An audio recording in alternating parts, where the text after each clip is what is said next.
Antes de dar o parecer, tendo em vista a natureza da matéria, com a aquiescência de Vossa Excelência e dos meus pares, eu me permitiria de maneira muito rápida, então são somente 4 páginas, para dar a ciência de uma síntese do projeto da nova Lei de Execução Penal. Trata-se de anteprojeto elaborado por comissão de juristas, criada pelo requerimento 848/2012, de autoria do então presidente do Senado, senador José Sarney, ora apresentado na forma de projeto de lei subscrito pelo senador Renan Calheiros, presidente dessa casa que o sucedeu. O projeto é uma ampla reforma à Lei 7.210, de 11 de julho de 84, conhecida como Lei de Execução Penal. Nos termos da exposição de motivos, a comissão de juristas baseou seus trabalhos nos seguintes princípios: 1. Humanização da sanção penal. 2. Efetividade do cumprimento da sanção penal. 3. Ressocialização do sentenciado. 4. Desburocratização dos procedimentos. 5. Informatização. E 6. Previsibilidade de execução penal. O sistema carcerário nacional encontra-se em situação crítica. Ao analisarmos os dados fornecidos pelo Sistema de Informações Penitenciárias do Ministério da Justiça, o Infopem, é possível traçar algumas breves conclusões. A. O Brasil possui uma quantidade muito alta de presos encarcerados, provisórios e em regime fechado, em relação a presos em regime de liberdade relativa, semiaberto ou aberto. B. Faltam vagas em todos os regimes e, mais flagrantemente, nos regimes semiaberto e aberto. C. A grande quantidade de presos provisórios provoca um efeito cascata que pressiona todo o sistema de execução penal. E D. É muito baixa a proporção de presos que trabalham ou estudam em relação ao total da população carcerária. Em suma, trata-se de um sistema que não está estruturado para cumprir a sua missão legal, qual seja ressocializar.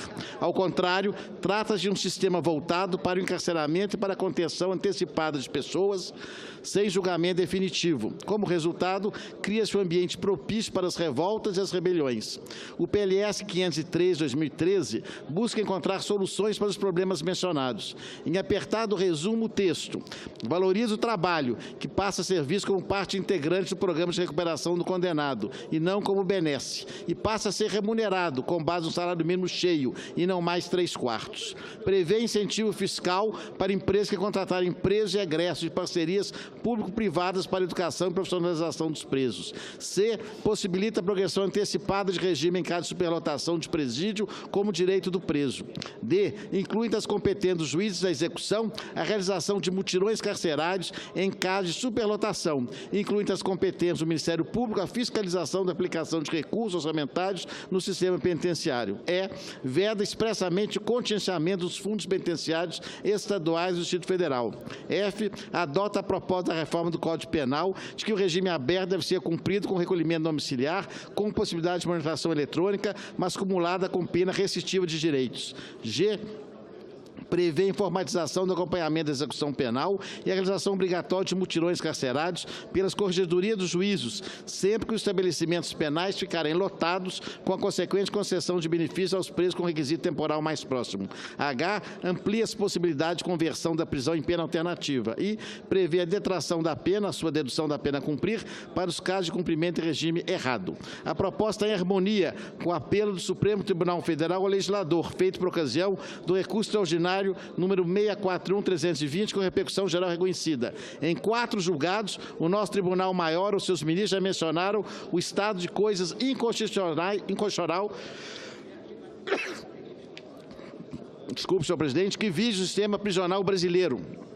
O substitutivo oferecido no parecer, aprovado pela CCJ, de autoria do senador Jader Barbalho, que sou o relator ad hoc, aperfeiçoou o texto da Comissão de Juristas. O substitutivo incorporou sugestões encaminhadas pelo Ministério Público Federal e pelo Ministério da Justiça, sempre buscando manter, na medida do possível, o espírito desencarcerador da proposta original. Além disso, buscou atualizar alguns dispositivos com base em posicionamentos recentes do Supremo Tribunal Federal. Foi acrescentada a previsão de possibilidade de cumprimento de pena privativa de liberdade em estabelecimento administrado por organizações da sociedade, como, por exemplo, as associações de proteção e assistência aos condenados, as APACs. O método APAC é um modelo de sucesso na recuperação de detentos, conclusão sustentada pelo seu índice de 8 a 10% de reincidência, ou 92% de recuperação. De acordo com o relatório de pesquisa sobre residência criminal do Brasil, do IPEA, em 2015, a média brasileira de reincidência é de 24,5%. Vale registrar também que o método da PAC obteve tal resultado com o menor custo por preso entre todos os modelos de gestão, cerca de R$ 1.000 mensais. Foi ampliado o alcance do livramento condicional. O juiz passará a ter o dever de concedê-lo ao condenado por crimes praticados sem violência ou grave ameaça, quando cumpridas as condições especificadas no dispositivo. Foi adicionado um capítulo tratando exclusivamente dos indígenas, para que a execução da pena não importe em perda da identidade dos índios, devendo ser respeitados seus valores constitucionalmente protegidos. No mesmo espírito do anteprojeto da Comissão de Jurídica sobre a reforma do Código Penal, foi ampliado o alcance do Instituto da Transação Penal. O objetivo é possibilitar o encerramento do processo penal no seu início, a partir de negociação entre as partes. O projeto teve o cuidado de corrigir problemas essenciais do juizado especial, além de evitar críticas comuns ao sistema de pré-bargain norte-americano, e está em sintonia com a recente Resolução 181 de 2017 do Conselho Nacional do Ministério Público. Foi trazida para a lei a audiência de custódia, hoje regulada via resolução do CNJ, com o intuito de melhorar e analisar o índice de presos provisórios e adequar a legislação interna ao Pacto de São José da Costa Rica, já recepcionado pelo Brasil. Do mesmo modo, também se prevê nova regulamentação para a prestação social alternativa, que possui previsão constitucional, permitindo, em determinados casos, seja possível a suspensão condicional do processo mediante reparação do dano causado e outras condições de imposto acusado. O substitutivo traz ainda a previsão da justiça restaurativa com modalidade de responsabilização oficial, atualmente prevista legalmente de forma ainda bastante sutil na legislação concorrente à infância e juventude, mas que já consiste em prática e meta adotada em diversos tribunais. O projeto recebeu ainda várias emendas parlamentares, muitas trazendo inegáveis aperfeiçoamentos para o texto. Enquanto relator ad hoc da matéria na CCJ, tivemos a oportunidade de acatar emendas de autoria do senador Zé Maranhão, que alteram o Código de Processo e o Código Penal e algumas leis especiais. Questões como a possibilidade de substituição da pena de prisão por pena alternativa em crimes não violentos, agravamento das penas de homicídio cometido sob efeito de álcool ou substância psicoativa e da condução do veículo automotor sob efeito de álcool, o uso pelo juiz de critérios objetivos para definir se a droga destinava a consumo pessoal ou não e ampliação do conceito de crime de menor potencial ofensivo são questões que estão na ordem do dia e afetam a rotina da nossa sociedade e exigem uma resposta desse parlamento. Por essas razões, considerando o interesse e o clamor, as propostas foram antecipadas na discussão da reforma penal. Senhor presidente, essa é a síntese. Em relação às emendas, foram recebidas aqui em plenário 2 emendas de autoria do senador Magno Malta, que já havia apresentado anteriormente, mas por uma questão procedimental ela não foi discutida durante a CCJ. As emendas são recebidas, têm fundamento, todavia o meu parecer verbal é pela rejeição de ambas, em homenagem ao texto original do relator, senador Jader Barbalho, mas contra as quais não me insurjo, mas mantenho a posição original do substitutivo do senador Jader Barbalho. É o relatório, portanto. Senhor presidente. Presidente, se Vossa Excelência me permite... Calma. No momento oportuno eu vou dar a palavra, quem está com a palavra é o relator. Presidente, eu tinha só uma pergunta ao relator. Na verdade, eu tenho uma emenda. Se Sua Excelência, o relator, se puder ser esclarecido pelo relator, enfim. Já passou o prazo, mas eu vou conceder a Vossa Excelência. Agradeço Vossa Excelência, presidente. Meu caríssimo senador... Só para esclarecimento. Isso. Tem uma emenda sobre a mesa, mas eu me disponho a retirar, inclusive. Eu acho que... Eu não a recebi, senador Randolfo. Eu só tenho as duas, senador Magno, por hora. Bom, mas enfim, eu acho que pode ser dirimida com esclarecimento de Vossa Excelência. Não tem emenda de Vossa Excelência, não. Lamento, só tem emenda do senador Magno Malta. Perfeito. Então, me permita aqui só... Então, o destaque aqui que quero apresentar e o esclarecimento que peço a Vossa Excelência. Se trata, na verdade, do artigo 66, inciso 1. Diz o seguinte: aplicar lei posterior de que qualquer modo favoreça o condenado e havendo proposta de Ministério Público decidir sobre a redução da pena privativa de liberdade no patamar de 1 a 2/3, se cumprido em regime aberto ou semiaberto, a sua substituição a qualquer tempo por restritiva de direitos, se o preso colaborar espontaneamente com as autoridades, prestando esclarecimentos que conduzam à apuração das infrações penais, à identificação dos coautores e partícipes. E aí tem ainda a linha B. Com a devida venha, senador Anastasia, o esclarecimento que peço, me parece que o dispositivo do artigo 66, inciso 1 e a linha A e B, estabelece a instituição da possibilidade da delação após a condenação, com a possibilidade de redução da pena em até 2/3. Isso me parece é o que retrata a letra do inciso 1 do artigo 66. E esse é o esclarecimento que peço a Vossa Excelência sobre esse dispositivo, se é essa mesma a intenção do texto, como está aí, como da minha interpretação. Eminente senador, com autorização do presidente, eminente senador Rigolfo. Na verdade, o artigo 66 traz competência ao juízo da execução. E nessa competência, ou seja, dizendo que cabe a esse juiz, está lá no inciso 1, aplicar lei posterior, que de qualquer modo favoreça o condenado. De fato, é uma lei que vem a posteriori, mas que favorece o condenado. E havendo proposta do Ministério Público, ou seja, sempre baseado na proposta do órgão titular da ação penal, decidir sobre. Então, quais são aqui os dois fundamentos? É que, primeiro, a lei seja, que venha eventualmente beneficiar, ela seja posterior. Favoreça o condenado, uma regra geral, mas que haja também a proposta do Ministério Público. E aí nós vamos ver quais são as hipóteses colocadas. A primeira delas, que Vossa Excelência coloca, é a possibilidade da redução da pena. E aí dá os parâmetros. Então, me parece que o que foi colocado aqui no texto proposto é exatamente permitindo que seja eventualmente condenado, mas que tenha sido objeto, o seu crime, de uma lei posterior benéfica e cabendo aplicar a ele, desde que haja iniciativa do Ministério Público, essa possibilidade, desde que haja colaboração espontânea, como aqui se coloca. Então, é um texto aqui colocado. Se for necessário algum aperfeiçoamento, como não há hora de emenda agora, mas haverá o turno substitutivo, talvez seus casos de aperfeiçoar. Mas o objetivo aqui me parece esse, parametrar um benefício em razão de uma lei nova que beneficia, em razão da competência do juízo e por iniciativa do Ministério Público. Temos turno suplementar dessa matéria? Me parece que sim, eu queria confirmar. Presidente, Vossa Excelência pode desconfirmar? Presidente, Vossa Excelência pode desconfirmar se essa matéria tem turno suplementar? Tem turno suplementar. Então, se for do aviltre de Sua Excelência o relator, claro, as emendas apresentadas não há tempo para o primeiro turno, eu solicito a análise, por conseguinte, para o turno suplementar, para ver se esclarece a redação do dispositivo. Agradeço enormemente, Vossa Excelência. Então, perfeitamente. O parecer do senador Anastasia é contrário às emendas apresentadas em plenário e favorável ao substitutivo aprovado na CCJ. Discussão do projeto e das emendas em turno único.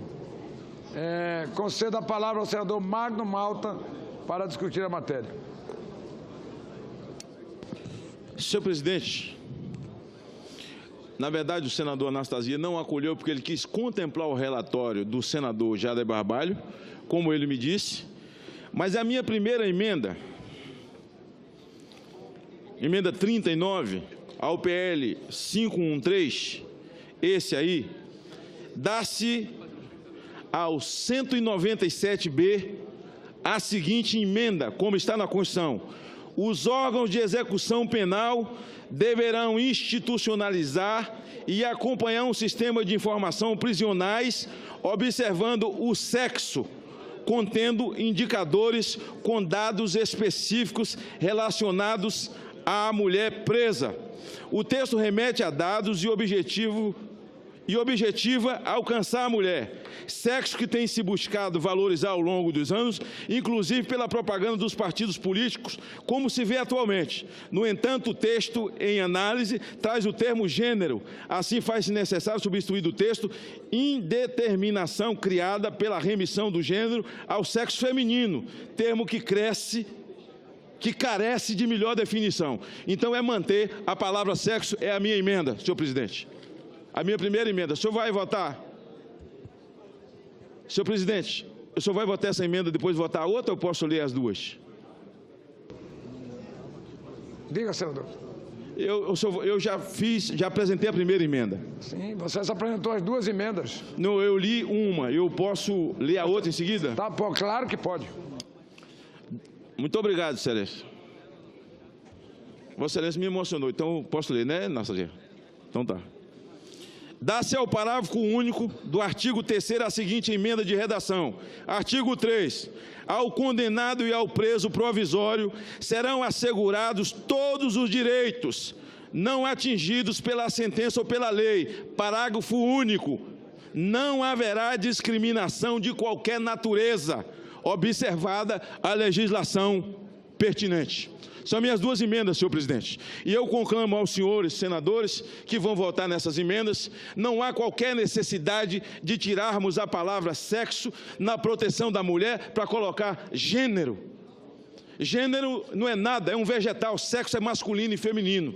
Para tanto, a razão das nossas emendas, e peço aos senhores senadores que entendem assim, a visão de família é assim, a visão de vida é assim, não formaremos uma nova ordem social com identidade de gênero, que o indivíduo nasce um vegetal e depois escolhe o que ser. É feito um Gol 1000 que resolveu que quer ser Corolla. Está encerrada a discussão. Senador Serra pedir a palavra, mas está no telefone. Você ainda quer usar a palavra para discutir a matéria? Não, ele tem direito a discutir. Apenas para, muito brevemente, para expressar meu apoio ao projeto, que corresponde, além do mais, a uma orientação que nós tivemos quando fui governador de São Paulo. Ou seja, um trabalho exatamente nas linhas que estão esboçadas aqui para todo o país. E quero lembrar, inclusive, uma iniciativa, senador Flecha, que parece mais exótica, que é, inclusive, a realização de mutirões do Poder Judiciário para apressar a liberdade de presos que já estão com um vencimento próximo e para poder melhorar as condições de alojamento dos que chegam. Além, evidentemente, como faz o projeto, de estabelecer que os presídios não devem ter mais gente, mais pessoas do que aquilo que foi estabelecido. Se acontecer na prática, vamos trabalhar para evitar. Agora, não se pode consagrar na lei uma aberração dessa natureza. Mas insisto, inclusive, no detalhe que parece pitoresco, mas dos mutirões que têm uma importância e tiveram, no caso do Estado de São Paulo, enorme no sentido de desafogar. Em alguma medida, não se acabou com o afogamento, mas na medida em que contribuiu para desafogar os presídios. É apenas isso, senador Anastasia. Senhor presidente Eunício. Está encerrada a discussão. Em votação, a emenda 37 da CCJ, substitutivo que tem preferência regimental. Senhoras e senhores senadores que o aprovam, permaneçam como se encontram. Aprovado. O substitutivo fica prejudicado o projeto e as demais emendas. O parecer da comissão diretora oferecendo a redação do vencido para o turno suplementar será publicado na forma regimental. Estando a matéria em regime de urgência, passa-se a apreciação do turno suplementar. Discussão do substitutivo em turno suplementar. Poderão ser oferecidas emendas até o encerramento da discussão. Não havendo quem queira discutir, está encerrada a discussão do turno suplementar. Foram apresentadas emendas que serão publicadas nos termos regimentais. Concedo a palavra ao senador Anastasia para proferir parecer sobre as emendas do turno suplementar em substituição à CCJ. Senhor presidente, eu recebi aqui a emenda suplementar, considerando, portanto, que temos as duas emendas do senador Randolph. Não é isso? Depois eu falo pessoalmente. E uma emenda, somente as duas do Randolph. Aí chegou a do Valadares. A do Valadares tem várias emendas. Eu queria pedir, então, à mesa que me passe as emendas da Valadares, que são várias, pelo que eu vi.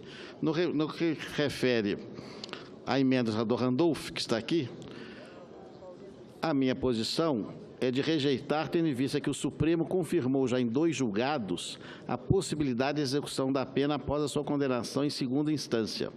É uma posição formal colocada e sugerida. Mas me parece que nós poderíamos...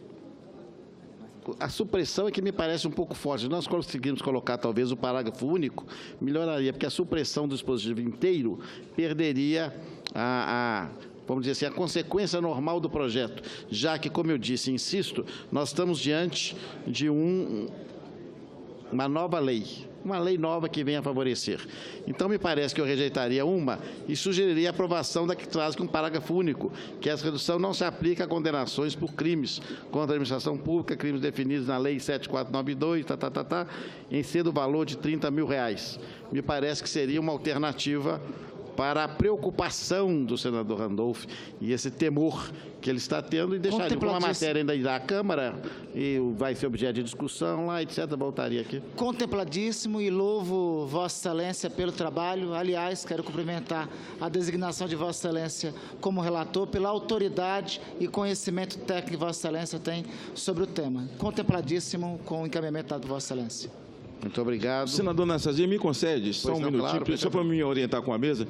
Eu reapresentei as minhas 2 emendas, senhor presidente, e em seguida, ao apresentá-las, eu quero pedir destaque, que ela seja votada destacadamente.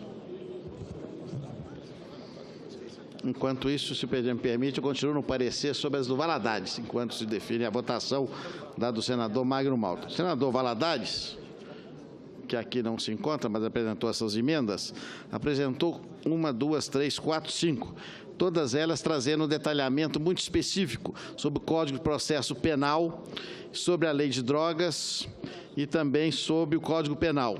A minha posição nesse momento, senhor presidente, é a sugestão de rejeitá-las, tendo em vista que a matéria já foi bastante debatida na própria CCJ, e elas todas, eventualmente, como nós estamos discutindo o Código de Processo Penal na Câmara, e ao mesmo tempo estamos discutindo o Código Penal aqui, teremos a oportunidade desse tema ser novamente apresentado em sede desses 2 projetos. Então, em bloco, apresento o parecer pela rejeição dessas emendas. Permanece a emenda do senador Magno Malta, que a minha posição foi contrária em razão de prestigiar... São 2 emendas do senador Magno Malta, a número 38 e a número 39. Vossa Excelência está dando parecer contrário. Isso, elas são praticamente, que muda um termo, mas mantendo a posição do senador Jader, eu mantenho o texto original, mas não vejo nenhum desdobramento negativo na sua eventual aprovação. As emendas do PT, senador Anastasia? Votação das emendas. Essas eu não recebi. Mas o PT... Votação das emendas. Desculpe. Desculpe, estou recebendo aqui agora. Já estava encerrada a discussão, não, mas você vai receber emenda? Desculpa, eu acabei de receber, porque foi o turno suplementar, foi um período... A mesa não devia ter entregue as emendas de Vossa Excelência, porque já passou o prazo, mas eu vou conceder a palavra a Vossa Excelência. Obrigado, presidente. As emendas apresentadas, igualmente, devem ser rejeitadas, apresentadas pelo senador Lindenberg, tendo em vista que elas tratam, uma delas, emenda de redação, o texto original está claro. E as demais, artigo 121 do Código Penal, que é matéria também de outro projeto que nós estamos discutindo. Temos também a matéria relativa ao projeto de lei do Senado 513, também, que foi já objeto do substitutivo na forma reduzida. Então, me parece que as emendas podem ser rejeitadas, senador Lindenberg, sem prejuízo, volto a dizer, tendo em vista a tramitação do Código Penal em projeto à parte e também do Código de Processo Penal que vem da Câmara, talvez estivessem melhor locadas naqueles ambos dispositivos, permitindo um debate com mais ênfase naquele momento. Eu agradeço a Vossa Excelência, parabenizo pelo trabalho e vamos ter a oportunidade de reapresentar essas propostas no momento certo e na discussão na Câmara dos Deputados. Muito obrigado. Com a certa antecedência, que seria sempre muito bom. Me deixa, Benedito, deixa eu... Está concluído, então, os pareceres, senhor presidente. Está concluído, então, o relatório.